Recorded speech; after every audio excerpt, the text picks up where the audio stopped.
Happy Homebrew Wednesday, everybody. It's SJ Poor here in Little Face Brewing. Not only are we Little Face Brewing, but we're Little Face Exercise Equipment too. You know, we've got the Peloton and we've got a treadmill over there that we never use. But I digress. Truth be told, I actually like the treadmill. MM bought the treadmill a couple years back when we were still in Pennsylvania, and I was against it. But I actually like the treadmill. I should get my fat ass on it and do some walking and whatnot, but I really should. Peloton, we bought that, and I've been trying to like it. And I'll be honest, it hurts my ass. I have no other way of putting it. It hurts my ass.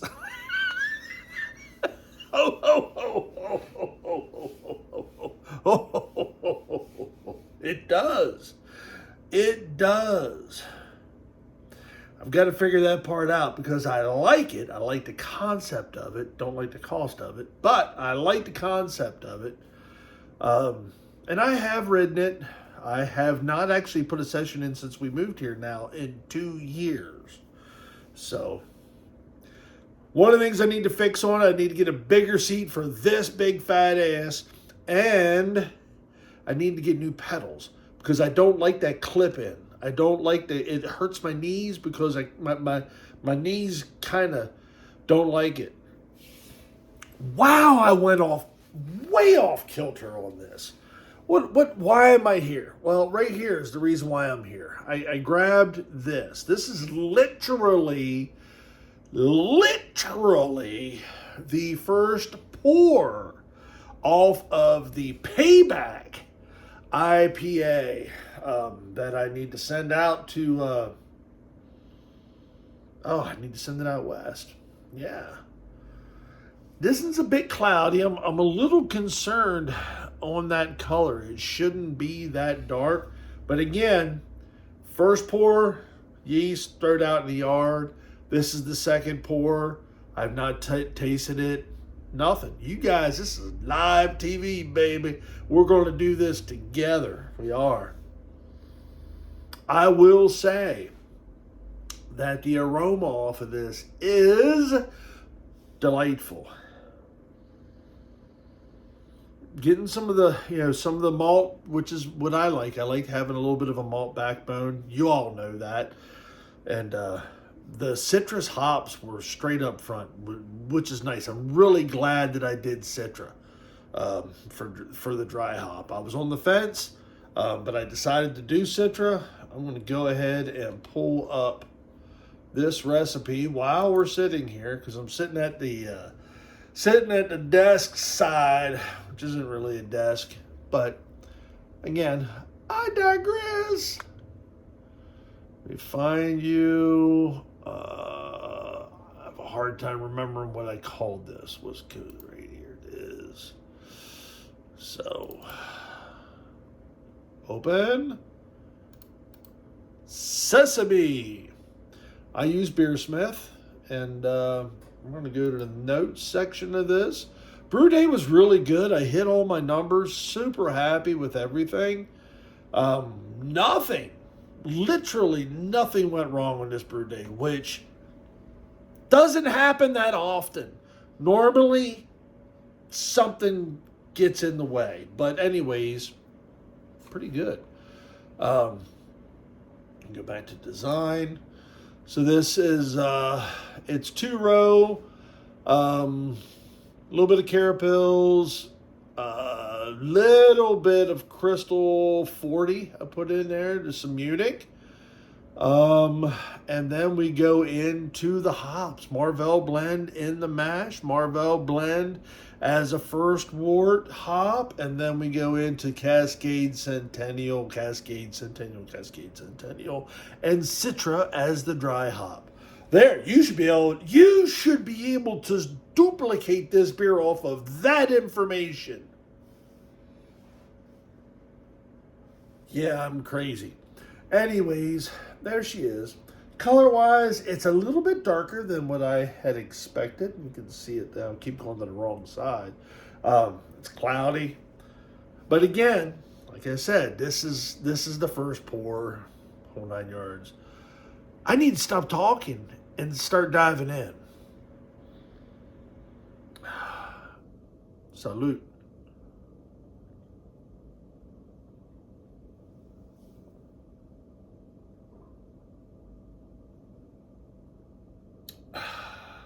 Two sips. Everybody knows the rules.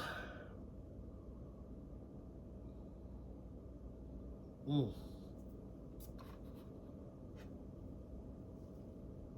Oh boy. That's nice. No water additions. Strictly using the water that Frankfort, Kentucky gives me. And that has been a challenge for me to learn. My next step on upping my brewing game is going to be water chemistry. Boy, this is really silky smooth. It has such a really nice. The only way I can describe it is like a calcium, like what calcium would bring. On smoothing it out, carbonation is there, baby. We are at 7.4% ABV with IBUs at what? IBUs 60.8. Two sips. Everybody knows the rules.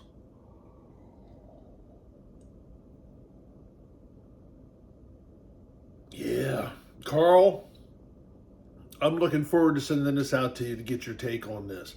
There is such a nice, almost creaminess to this. There's a smoothness in there on the malt profile, which is great. And then the hops really crisp it up.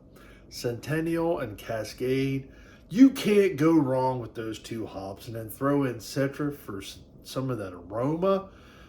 Yes. And I'm picking up the Marvel blend. I am picking that up. It's a flavor compound that's in there that is just phenomenal. I love putting in that first wort and then the mash hops.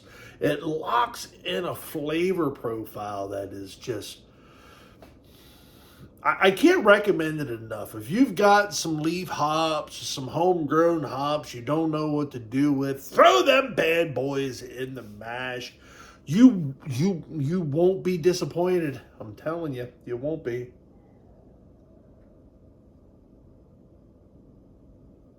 Carbonation is good. This will clear up as time goes on. My fear was oxidation. Not getting that. No oxidation at all. When I saw the color, when I see that color, sometimes I'm like, oh, shit, the bedroll in it. Freaking oxidized, but it is not. And I need to get some of this in cans so I can shoot it out to you, my brother. And oh yeah,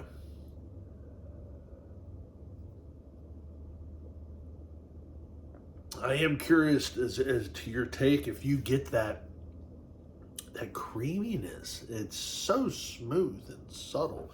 Two sips, everybody knows the rules. I'm not going to give this a rating because it's my homebrew. You know what? Homebrew rating from 1 to 10. Homebrew from SJ Pour here at Little Face Brewing. Two sips, everybody knows the rules. The drinkability on this, I'll give it a drinkability of an 8.7. Yeah, but at 7.4% ABV, and it's not like drying you out. It's not sucking your face in. The 60 IBUs is just about perfect. Yeah, there you have it, folks. That's it for me. This is SJ Pour, Little Face Brewing. Enjoy the fruits of your labor, folks. Brew beer, brew wonderful beer like this bad boy right here. Watch out for the finger. Here we go.